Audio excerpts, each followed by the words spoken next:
Hi అండి, నమస్తే. నేను మీ లక్ష్మి. ఈరోజు వీడియోలో 2 మినిట్స్లో ప్రిపేర్ చేసుకునే వెయిట్ లాస్ స్మూతీ నేర్చుకుందామండి. అదేంటంటే ఓట్స్ వాటర్ మెలన్ స్మూతీ. చూడ్డానికి కలర్ఫుల్గా భలే టేస్టీగా ఉండే ఈ స్మూతీని మనం 2 నిమిషాల్లో ప్రిపేర్ చేసుకోవచ్చు. ఆ 2 నిమిషాలు కూడా వాటర్ మెలన్ కట్ చేయడానికి అనమాట.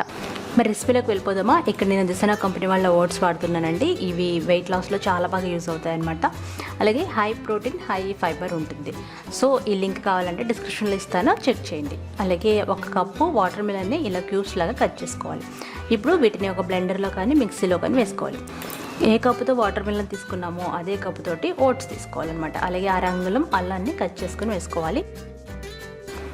దాంతోపాటుగా 2 చిటికెళ్ళ పెప్పర్ పౌడర్ వేసుకోవాలి, అంటే మిరియాల పొడి అనమాట. ఇక్కడ నా దగ్గర వైట్ పెప్పర్ ఉందండి, అది వేస్తున్నాను. మనం ఈ వేసిన పదార్థాలకి 2-3 కప్పుల వరకు వాటర్ వేసుకోవచ్చు. మీ స్మూతీ థిక్నెస్ని బట్టి వాటర్ యాడ్ చేసుకోవచ్చు అండి. మీకు తగినంత వాటర్ వేసుకొని బ్లెండ్ చేసుకోవడమే. సూపర్ టేస్టీగా ఉండే హెల్తీ రెసిపీని మనం 2 నిమిషాల్లో ప్రిపేర్ చేసుకోవచ్చు. ఇది తాగితే మనకి కడుపు నిండుగా ఉంటుంది. అలాగే వెయిట్ లాస్లో చాలా బాగా యూజ్ అవుతుంది అనమాట. అంతేనండి, గ్లాసెస్లో సర్వ్ చేసుకోండి. ఈ స్మూతీని పిల్లలు కూడా తీసుకోవచ్చండి, చాలా బాగుంటుంది. వెయిట్ లాస్లో అయితే చాలా బాగా యూజ్ అవుతుంది. సో డైట్ చేసే వాళ్ళు క్విక్గా తయారు చేసుకునే బ్రేక్ఫాస్ట్ రెసిపీ అనమాట. ఈ స్మూతీని ఆల్మండ్స్ తోటి అలాగే దాల్చిన చెక్క పొడితోటి మీరు గార్నిష్ సర్వ్ చేయొచ్చు. అంతేనండి, ఈ స్మూతీ రెడీ అయిపోయింది. మీరు తప్పకుండా ట్రై చేయండి. ఎవరికైనా యూజ్ అవుతుంది అనుకుంటే షేర్ చేయండి. బాయ్.